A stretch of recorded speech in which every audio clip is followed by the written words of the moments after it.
पिछले कुछ महीनों से मिड ईस्ट यानी मध्य पूर्व में काफी उथल पुथल है। जो कुछ फलस्तीन में हो रहा है, जो इजराइल और गजा के बीच हुआ, उसके बाद जिस तरह से जंगबंदी हुई, इस जंगबंदी से पहले ईरान और इस्राइल के बीच की लगभग 13 दिनों की वो जंग, वो किसी के ज़हनो गुमान से अभी हटी भी नहीं है कि ईरान के साथ एक बार फिर जंग की कवायद तेज हो गई है, चर्चा तेज हो गई है। और इस बार ऐसी चर्चा है कि सीधे अगर जंग हुई तो अमेरिका करेगा हमला। अगर जंग हुई, मैंने पहले कहा, लेकिन सवाल अब यह है कि क्या जिस तरह से हालात बदलते जा रहे हैं, खुद जिस तरह से अमेरिका हो या इजराइल हो, वो खुद अपने कई मामलों को लेकर के खुद दाखिली इंतशार का शिकार है, क्या वो इस पोजीशन में है कि ईरान पर हमले करे? बेशक ईरान में 28 दिसंबर से जो वहां पर एक अनरेस्ट शुरू हुआ, जो लोगों का गम और गुस्सा, मुजाहिरा, तोड़फोड़ भी हुई, लेकिन इन सब के बीच क्या वाकई तमाम की तमाम कारस्तानियां वहां के लोगों के गुस्से की ही वजह से थी, या फिर इसमें कोई बैरूनी हाथ था, कोई बाहरी ताकत थी जो वहां तख्ता पलट करना चाहती थी? क्योंकि ईरान के बहुत बड़े बड़े कुछ फौजी लीडरान ने भी, सियासी लीडरान ने भी ऐसी ही बातें करी हैं। सवाल यह पैदा होता है कि क्या वाकई डोनाल्ड ट्रंप के रुख में बदलाव एक बड़ा गहरा असर छोड़ेगा? क्या खामनेई का अपने इरादे से पीछे नहीं हटने का अज़्म, क्या एक बार फिर जंग के मुहाने पर इन दोनों मुल्कों को ले जाएगा? अगर ऐसा होता है तो पूरे मिड ईस्ट में इसका असर कहां कहां कैसे कैसे पड़ेगा? भारत इससे किस तरह से प्रभावित होगा? भारत की उस समय क्या पोजीशन होगी, क्या रणनीति होगी? इन सब के बीच सवाल सबसे बड़ा यह कि क्या वाकई जंग होगी? इसी का सवाल, यह सवाल आज जो है इसका जवाब ढूंढने की कोशिश करेंगे। आप बने रहें न्यूज़ 18 JKLH के साथ। मैं हूं आपका मेजबान विशाल। आप देख रहे हैं JKLH प्राइम डिबेट।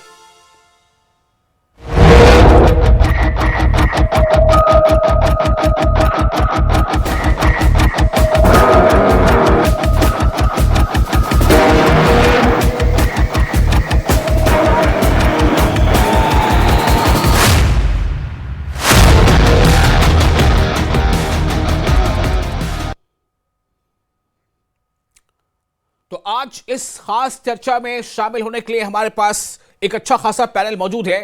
कौन कौन हमारे साथ इस चर्चा में जुड़ेंगे मैं आपको बता देता हूं। हमारे साथ जुड़ेंगे आगा सैयद मुश्तबा, जो एक्सपर्ट हैं ईरानियन अफेयर्स के, और हमारे साथ इस चर्चा में शामिल होंगे TR Srinivas, senior leader BJP, और इसके अलावा हमारे साथ होंगे इनामुर रहमान गयूर, सीनियर जर्नलिस्ट। साथ ही डॉक्टर जाकिर हुसैन होंगे, जो स्पेशली मिड ईस्ट के मामलों के काफी जानकार हैं, काफी करीब से नजर रखते हैं। तो आज जो हम फिलहाल आप दोनों का बहुत इस्तकबाल करना चाहेंगे, हमारे साथ जो आगा सैयद मुश्तबा एक्सपर्ट है ईरानी अफेयर्स के, आप हमारे साथ जुड़ चुके हैं, आपका इस्तकबाल है। और इनामुर रहमान गयूर साहब, आपका भी बहुत बहुत इस्तकबाल। सबसे पहले मैं इनामुर रहमान साहब, मैं आपके पास आना चाहता हूं। मैं चाहता हूं कि आप जरा नटशल में यह बता दें कि मौजूदा हालात क्या हैं। मौजूदा हालात तशवीशनाक हैं जरूर, लेकिन उस कदर सरासिनगी की कैफियत नहीं है जैसे 2-3 दिन पहले तक भी थी।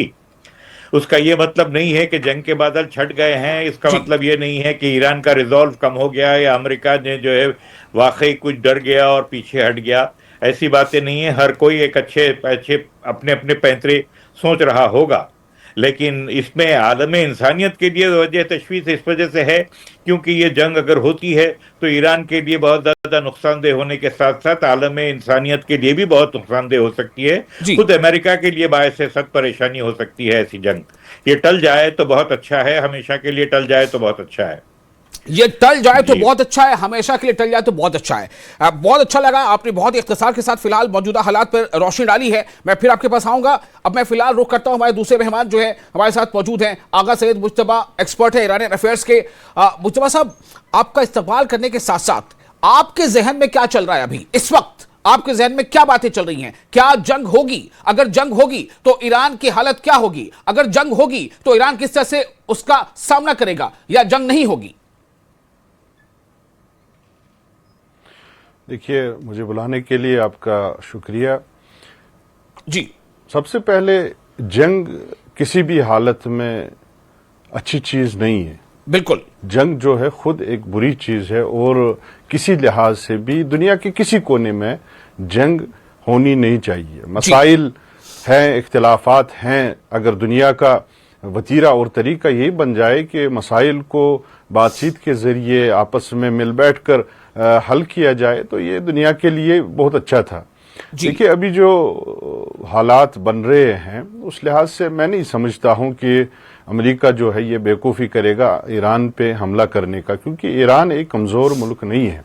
अगर माशियती तौर जो सैंक्शंस की वजह से वहाँ पे मसाइल हैं, लेकिन मिलिटरली जो ईरान है वो एक मजबूत मुल्क है। जो हमने इसी से पिछले साल जो 12 रोज़ा जंग हुई थी इसराइल के साथ, वो दुनिया ने देखा कि जो मिसाइल टेक्नोलॉजी, जो डिफेंस टेक्नोलॉजी ईरान के पास है, तो ईरान ये सलाहियत रखता है। जब B-2 बम्बर्स ने भी जो बंकर बस्टर्स का इस्तेमाल करके वहाँ पे हमला किया था, तो उसके फौरन बाद जो कतर में अमरीकी बेस है तो उस पे ईरान की मिसाइल जो है वो बरस पड़ी।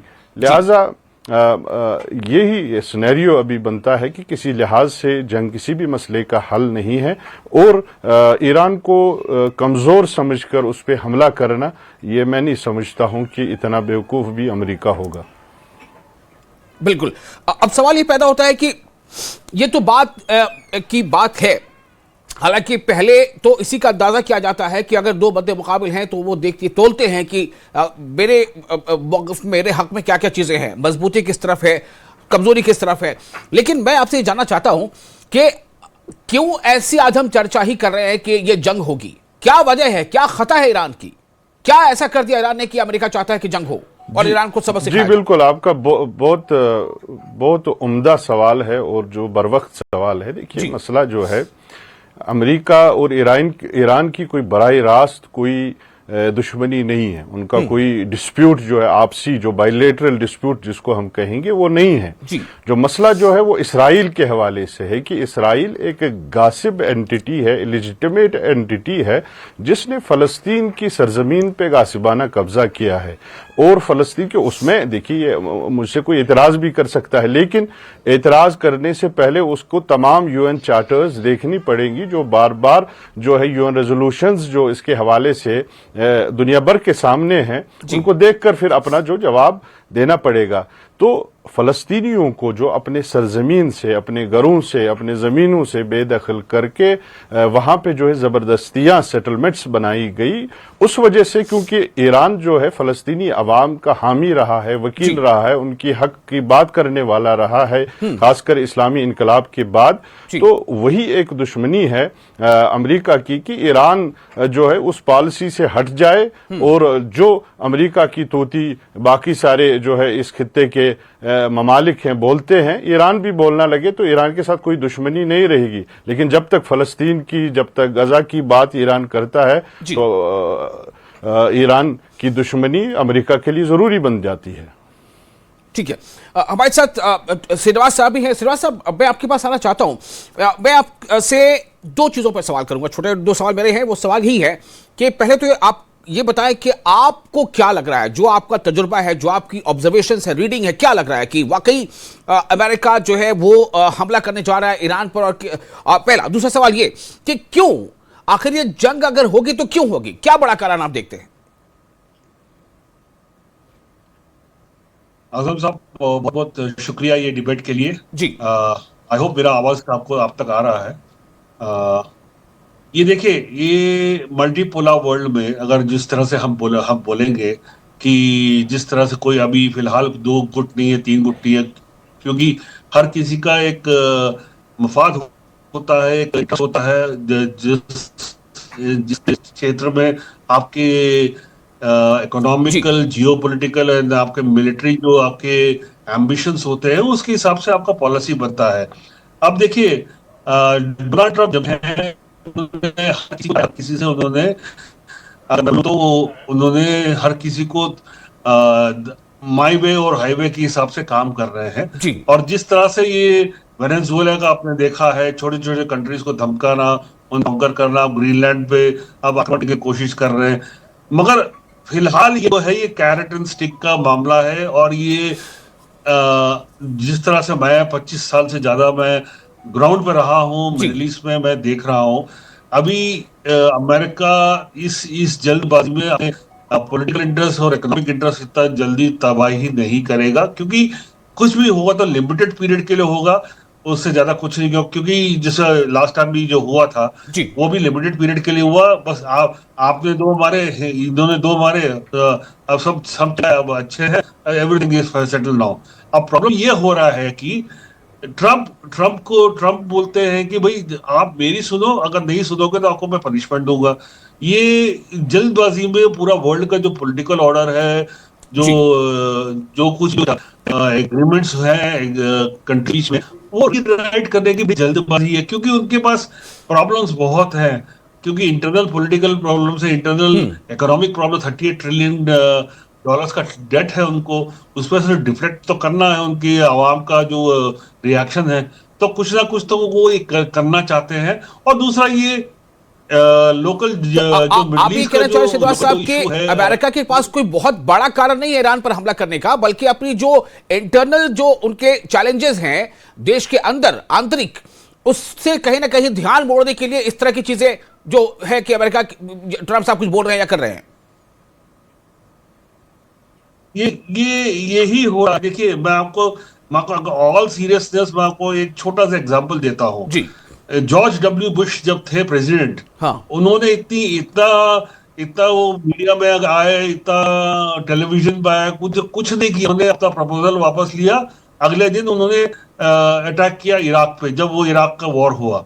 जो काम जो जो करना चाहिए जो करता है, वो इतना बोलता नहीं है। सर ट्रम्प आज रात को क्या कुछ सोचेगा, अगले दिन सुबह उठ के क्या जाएगा, उनके साथ यही प्रॉब्लम है। तो यहाँ पे प्रॉब्लम क्या आ रहा है कि ये मल्टीपोलर वर्ल्ड और 21st सेंचुरी में everything is done on economic basis, regional basis, और आपका कितना आप रिसोर्सेस को कितना कंट्रोल करते हैं। और मेरे हिसाब से उनके जो ट्रम्प के अलायंस है, Qatar, UAE and Saudi Arabia, हाँ। वो कभी नहीं चाहेंगे कि पूरा ये गल्फ इशू खत्म, कि सबके इंटरेस्ट खराब हो। ठीक है, ये मेरा ये अंडरस्टैंडिंग है, ये मेरा रीडिंग है। ठीक है, ओके।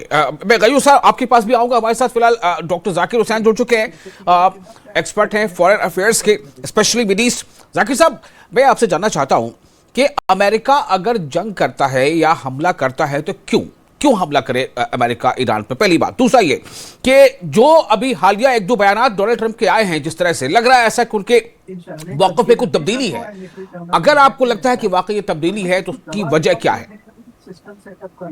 देखिए, तब्दीली जो है, जंग टली नहीं है मेरे हिसाब से। ये जंग होगी, थोड़ा वक्फे के बाद होगी, क्योंकि ईरान ने जिस तरीके से अपना डिटर्मिनेशन दिखाया है और 12 दिन की लड़ाई में जो जवाब दिया था इजराइल के, उससे तबाही के रेंज पर अमेरिका के सारे बेसेस हैं। उसके हाइपरसोनिक मिसाइल्स की अभी कोई काट अमेरिका नहीं निकाल पाया है जी। और इसमें यह टेस्ट किया अंदरूनी तरीके से, जो ये खलफिशान मचाया गया, ये भी ये शो करता है कि अमेरिका जो है लड़ाई करने के मूड में नहीं है, क्योंकि उसकी हालत इस तरीके की नहीं है।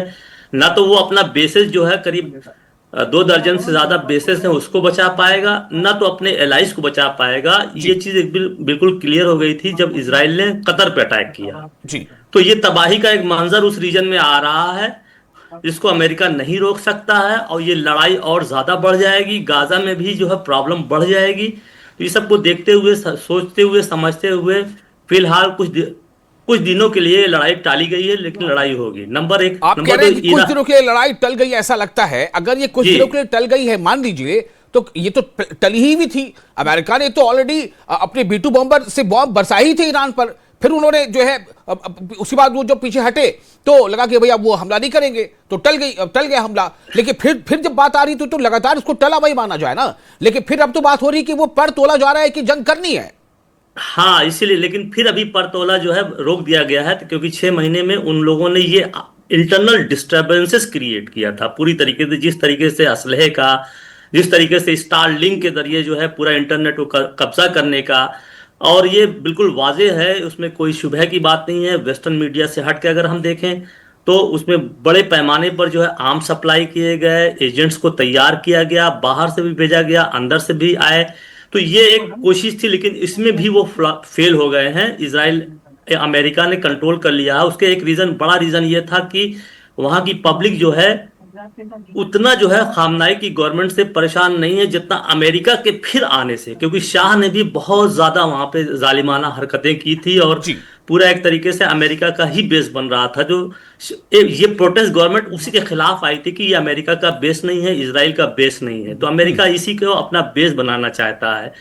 लेकिन फिलहाल जिस तरीके से चाइना ने, रशिया ने, सऊदी अरेबिया ने, टर्की ने अपना रुख दिखाया, तो उसमें ये लग गया अमेरिका को regional countries are also not ready because they have not allowed, उन लोगों ने अपना स्पेस नहीं किया था। और खास एक बात और है, जिस तरीके से 12 दिन में की लड़ाई में ईरान ने इजराइल के खिलाफ तो जंग की ही, लेकिन उसने जो है कतर के एयरबेस, अमेरिकन एयरबेस में भी अटैक किया। ये एक बहुत बड़ा मैसेज था और ईरान ने फिर कहा कि हम इन सारे बेसेस को हिट करेंगे जिससे इनकी इकोनॉमिक कंडीशन बिल्कुल चरमरा जाएगी। ठीक है। तो ये एक बाइंडिंग जो है सिचुएशन बनी हुई है। और ईरान ही एक ऐसी कंट्री है जहां पे अमेरिका का होल्ड नहीं है। ईरान एक इंडिपेंडेंट कंट्री है, अगर कोई भी कंट्री जो है मल्टी ग्लोबल ऑर्डर चाहता है तो वो ईरान के साथ खड़ा होना चाहिए इस वक्त। ठीक है, इराबुर अहमद गयूर साहब, मैं आपके पास फिर वापस आता हूं सेकंड राउंड। मेरा सवाल आपसे ये होगा कि मान लीजिए कि ये समझने की कोशिश, अभी दो बातें सामने आ रही है। एक तो इंटरनल डिस्टर्बेंस पहला, जिसने कदम पीछे हटने पर मजबूर किया कहीं ना कहीं। दूसरा कि जो मिडिल ईस्ट से जो हिमायत मिल सकती थी कतर से, सऊदी से, यूएई से, तो वो जो है कहीं ना कहीं नहीं मिल पा रही। ऐसा लग रहा है कि नहीं मिल पाएगी हिमायत। वो लोग चाह रहे हैं कि नहीं हो ऐसा। ट्रंप पर दबाव है कि मिडिल ईस्ट के दूसरे कंट्रीज, अरब ममालिक नहीं चाहते हैं कैसा हो। दूसरा, मैं आपसे जानना चाहता हूं क्या इसमें इसराइल का भी कोई हाथ आप देखते हैं? क्या नेतन्याहू भी अभी नहीं चाहते कि जंग हो? वो नहीं चाहते ऐसा कि अमेरिका भी अटैक करे? क्या देखिए, इजराइल तैयार है इसके लिए? नहीं, जंग की जो भी तबाहकारी होगी वो इसराइल सोचता है कि उसकी बला से, उसको इस बात की कतई परवाह नहीं है कि इस जंग के अंदर दूसरे लोगों का क्या नुकसान हो सकता है। मैं सवाल ये करूं कि कहीं इसराइल अपना नुकसान तो नहीं देख रहा है कि कहीं ऐसा ना हो कि ईरान जो है पिल के पीछे पड़ जाए इसराइल के? वो तो होने ही वाला है। और मैं भाई की बात को जरा सा आगे बढ़ा के ये कहूं कि अगर वो जंग टलेगी नहीं और इस तरह की जो है सब बंद होती रहेगी और जो है क्या कहते जिंगोइस्टिक गुफ्तगू होती रहेगी, तो ईरान ने पहले कहा है कि हम इंतजार नहीं करेंगे आपके हमले का। तो ये खुद एक आई ओपनर किस्म की बात है कि ईरान पिछले 6-8 महीनों में उससे कहीं ज्यादा आगे बढ़ गया है जितना कि पहले था। वो जून 24 की जो बातें थी, 12 रोजा जंग जो थी, उससे कहीं ज्यादा अपने जो है दिफाई मौक़िफ़ को मजबूत कर लिया है ईरान ने। और जो रीजनल जो दूसरे प्लेयर्स हैं उनको बड़े वाज़ेह तौर पर नजर आने लगा कि इसके अंदर सिवाय अमेरिका बल्कि इसराइल की जीत के और कोई इसराइल की मर्जी के चलने के और कोई किसी का कोई फायदा नहीं है। नुकसान ही नुकसान है यहां से लेके वहां तक। और फिर इसराइल को ये अंदाजा होने के बावजूद वो अमेरिका को उकसा रहा है कि वो हमला करे, क्योंकि इसराइल के अपने हेड ऑफ स्टेट का क्या फ्यूचर उसके ऊपर डिपेंडेंट है। जंग होती रही तो उनकी नौकरी चलती रहती है, वैसा हिसाब है। दूसरी बात यह कि जो है ये जो फैक्टर इन करना है ये फैक्टर्स को कि इराक में जो इसराइल सपोर्टर, जो ईरान सपोर्टर्स हैं वो बहुत ज्यादा मजबूत हालत में है। उसी तरह खामोश बैठा हुआ है लेबनान में हिजबुल्लाह। लेकिन ऐसा नहीं है कि जंगी सूरत हाल में वो लोग खुल के सामने नहीं आएंगे। हुतीस तो है ही हैं। तो ये जो स्ट्रेट ऑफ हुर्मुज बंद होने का जो डर है, वहां पर से रेड सी को क्रॉस करने का जो डर है, ये सारे डर ऐसे हैं जो जंग को रोक रहा है। और अब तक ये समझ रहे थे कि जो है इंटरनल डिस्टर्बेंस के जरिए जो डिस्कॉर्ड क्रिएट करेंगे उससे जो है शायद काम बन जाए, क्योंकि उतने बड़े पैमाने पर हुआ, उसके अंदर बहुत सारी अमवात भी हुई, लेकिन कुछ प्रोपेगेंडा भी बहुत ज्यादा है। लेकिन ईरानी लोगों के तारीफ के काबिल की बात है, ईरान कोई मामूली कंट्री नहीं है। ईरान एक 5000 साल पुराना सिविलाइजेशन है और ईरान ने कभी किसी से जो है आगे बढ़ के जो है हमला नहीं किया। आज की मॉडर्न जमाने में ईरान के ऊपर हमले होते रहे, लेकिन ईरान ने जैसी तैयारी की, दो तरह की तैयारी की कि जरूरत पड़ने पर वो खुद आगे बढ़कर फ्रंट फुट पे जाके खेल सके। और दूसरी बात ये कि ईरान में किसी भी एक्सटेंजेंसी की सूरत में एक टेक ओवर करने के लिए एक नया रिजीम वही सिलसिले का बाकी रहेगा हमेशा, ऐसा सिस्टम किया है उन्होंने। ठीक है जी। मैं थोड़ा आगा सैयद मुत्तबा साहब आपके पास में आना चाहूंगा। अब मैं आपसे जानना चाहता हूं कि आप ईरान अक्सर जाते रहते हैं, आपने क्या महसूस किया है? ये रजा पहलवी वाला फैक्टर कितना कारगर है? या नहीं है? और क्या वाकई ये जो बातें हो रही हैं कि अब खामनेई साहब को जो है अब हट जाना चाहिए, अब मैं जानना चाहता हूं आपसे, कुछ हमें बताएं हमारे नाजरीन को कि क्या असलियत है? ये जो कई बार हम वीडियोस देखते हैं कि कोई जो है बुर्के उतार रहा है, कोई जो है अपने बालों को तराश रहा है, कई तरह की चीजें सामने आती हैं। मस्जिदों पर भी हमले की बात सामने आई इस दरमियान, वहां भी तोड़फोड़ हुई या कुछ ऐसी आतिशज़दगी हुई। ये क्या है इसके पीछे? देखिए, हमें समझना चाहिए जो तारीखी हकीकत है कि देखिए, हमेशा जो है वेस्ट प्रिटेंड करता है कि हम डेमोक्रेटिक हैं, हम चाहते हैं कि डेमोक्रेसी बहाल हो। जी। जहां जहां पे उनके पपेट्स हैं, चाहे वहां पे डेमोक्रेसी हो या ना हो, उनसे उनको कोई फर्क नहीं पड़ता है। वहां में उनकी कोई दिलचस्पी नहीं है डेमोक्रेसी बहाल करने की। देखिए, यहां भी क्या हो रहा है, अगर उनके बकौल वहां ईरान में भी डिक्टेटरशिप है, तो डिक्टेटरशिप का रिप्लेसमेंट क्या दे रहे हैं? डिक्टेटरशिप का रिप्लेसमेंट ये दोबारा वहां वो पातशाही निज़ाम जो है उसको दोबारा बहाल करने के, तभी तो उसको वो इंट्रोड्यूस कर रहे हैं। दूसरी बात जो है, देखिए, सबसे बड़ी कुव्वत जो आज फिर दुनिया ने देखी, सबसे बड़ी कुव्वत जो है दुनिया में, वो अवाम की कुव्वत है। जब ये प्रोटेस्ट हुए, तो उन प्रोटेस्ट की आड़ में जब ऐसे एलिमेंट्स सामने आए जो यही, जैसे आपने कहा कि मस्जिदों को नजर आतिश करना, कुरान के नुस्खों को नजर आतिश करना, जो मजहबी मुकामात हैं उनको उनकी जो है तोड़फोड़ करना, तो ये अवाम ने ये समझा कि हम अगर क्योंकि ईरानी हुकूमत ने भी ये तस्लीम किया कि अभी मुश्किलात हैं हमारे मुल्क में, जो है माशी मुश्किलात हैं, और उनकी भी वजह सिर्फ यही है, वरना ईरान कोई गरीब मुल्क नहीं है। गैस में दूसरे नंबर पे है, पेट्रोलियम में चौथे नंबर पे है, उनके पास जो है मादनियात का खजाना है, उनके पास ये टूरिज्म का बहुत बड़ा पोटेंशियल है। क़यादत को लेकर सवाल ऐसे पूछ रहा था कि क़यादत पर भी क्या लोग अब मतलब पूरा यकीन कर रहे हैं या ज्यादा तो नहीं कर रहे हैं? थोड़ा संक्षेप इख्तिसार के साथ प्लीज। जी नहीं, मैं उसी पे आ रहा हूं। जो हिमायत का इजहार जो ईरानी कौम ने इन दिनों दिखाया अपनी क़यादत के साथ, कि उन्होंने कहा कि इन मुश्किलात के बावजूद भी हम अपनी क़यादत के साथ खड़ा है, हम हरगिज भी जो है इसका अल्टरनेटिव न अमेरिका को समझते हैं न पहलवियों को समझते हैं, क्योंकि हमारी मुश्किलात का असली जो बुनियादी जो जिम्मेदार है वो खुद अमेरिका है, क्योंकि ईरान के एसेट्स वहां पे फ्रीज है। ईरान की जो आपसे ये जानना चाहूंगा, एक तरह से वक्त कम रह गया, मैं थोड़ा जल्दी कुछ सवाल कर लूं। श्रीवास्तव, मुझे ये बताएं, भारत का स्टैंड आप क्या देख रहे हैं?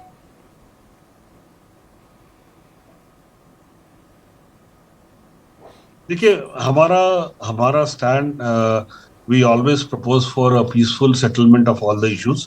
और हम ये नहीं, जंग किसी बात का हल नहीं होता, और ये जंग से हर किसी का ही नुकसान रहेगा। पूरा मिडिल ईस्ट का जितना भी इकोसिस्टम है पूरा तहस नहस हो जाएगा।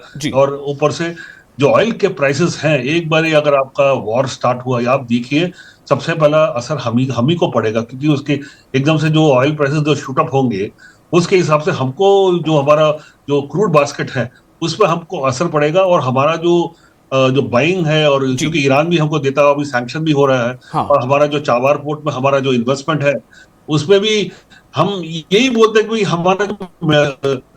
हम यही चाहते हैं कि भाई सेटलमेंट हो, टेबल पे बैठे सब लोग राजी खुशी सब हो, ताकि हम सबका, क्योंकि जियो पॉलिटिक्स में और फॉरेन पॉलिसी में भारत के हिसाब से मैं अपना मफाद कहाँ है मैं ये देखूंगा सबसे पहले, क्योंकि जो सेंट्रल एशिया का जो मेरा रूट है वो ईरान के थ्रू है, उसके बिना तो मेरे को इश्यू होता है। सो मैं ये समझता हूँ कि सबसे पहले ये रिजॉल्व हो जाए। जी बिल्कुल।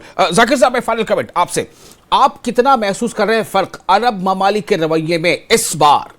ये बहुत इंपॉर्टेंट है जो सवाल मैं आपसे कर रहा हूं। बहुत ज्यादा है। कभी भी जो है अरब ममालिक जो है इस तरीके से ईरान की हिमायत में नहीं खड़े हुए थे। सऊदी अरबिया का रोल नुमाया रहा है, उसने पहला कदम उठाया है कि मेरा एयर स्पेस कोई नहीं उठाएगा, कोई नहीं खाली उसको इंटरवेन करेगा, उसको लेकर सभी जो है अरब गल्फ उसमें आए, और ट्रम्प को बहुत ही सीधा मैसेज दिया कि ये लड़ाई ना आपको जीतने में कोई फायदा करेगी, ना हम लोगों को ये होगी, क्योंकि ये उसी तरीके से होगा कि आप जो है मुर्गी को ही जबे कर रहे हैं कि जहां से आपका डॉलर मिलता है, जहां तेल मिलता है, जहां सारा सब कुछ। अभी आप आए थे, 4-5 ट्रिलियन डॉलर का, खरब डॉलर का जो एग्रीमेंट करके गए थे। और एक चीज और ये सामने आई है कि कतर के ऊपर जब इजराइल ने अटैक किया तो इसने पूरा जो है खित्ते की डायनेमिक्स बदल दिया। ये अरब गल्फ, इन लोगों ने अपना जो बेस दिया अमेरिका को, वो किस लिए दिया था? ये इसीलिए दिया था कि हमको प्रोटेक्शन देगा। आज वही बेस जो है इनके लिए बवाले जान बन गया है। और राइज ऑफ चाइना और रशिया जो अलायंस है, इसने एक अल्टरनेटिव उनको दिया और इकोनॉमिक पॉलिसी जो है वर्ल्ड की इधर ईस्ट की तरफ शिफ्ट हो रही है। ठीक है, ये सब देखते हुए इन लोगों ने अपनी पॉलिसी बदली है और नुमाया आने वाले दिन में ये और ज्यादा बढ़ेगी और अमेरिका बहुत ही अच्छी हालत में वहां नहीं रहेगा। उसको इजराइल की पॉलिसी को रिवाइज करना पड़ेगा। और जहां तक हमारी बात है, हमने कुछ लूज किया है उस रीजन में। अच्छा, हमने लूज किया है, जो हमारा ट्रेडिशनल रोल था वो हमने प्ले नहीं किसी दिन किया। चर्चा करेंगे, आज वक्त कम है। आज बस इतना सवाल ये था मेरा आपसे कि क्या जंग का खतरा टल गया? तो मुझे लगता है कि सभी पैनलिस्ट इस बात से इत्तेफाक रखते हैं कि फिलहाल टल गया। मैं गयूर साहब, फिलहाल टल गया, हाँ या ना? जी, जाहिरी तौर पर टला हुआ है। ठीक है, अल्लाह करे कि वैसा ही हो। सिराज साहब, फिलहाल टल गया? फिलहाल टला हुआ है, फिलहाल टला हुआ है। चलिए, ओके, बहुत शुक्रिया आप तमाम मेहमानों का, आपने बहुत अपना कीमती वक्त दिया। और आप दर्शकों का, नाज़रीन का भी, आप बने रहे न्यूज़ 18 JKLH के साथ, चूंकि JKLH पर लगातार खबरों का सिलसिला जारी रहेगा। मुझे दें इजाजत।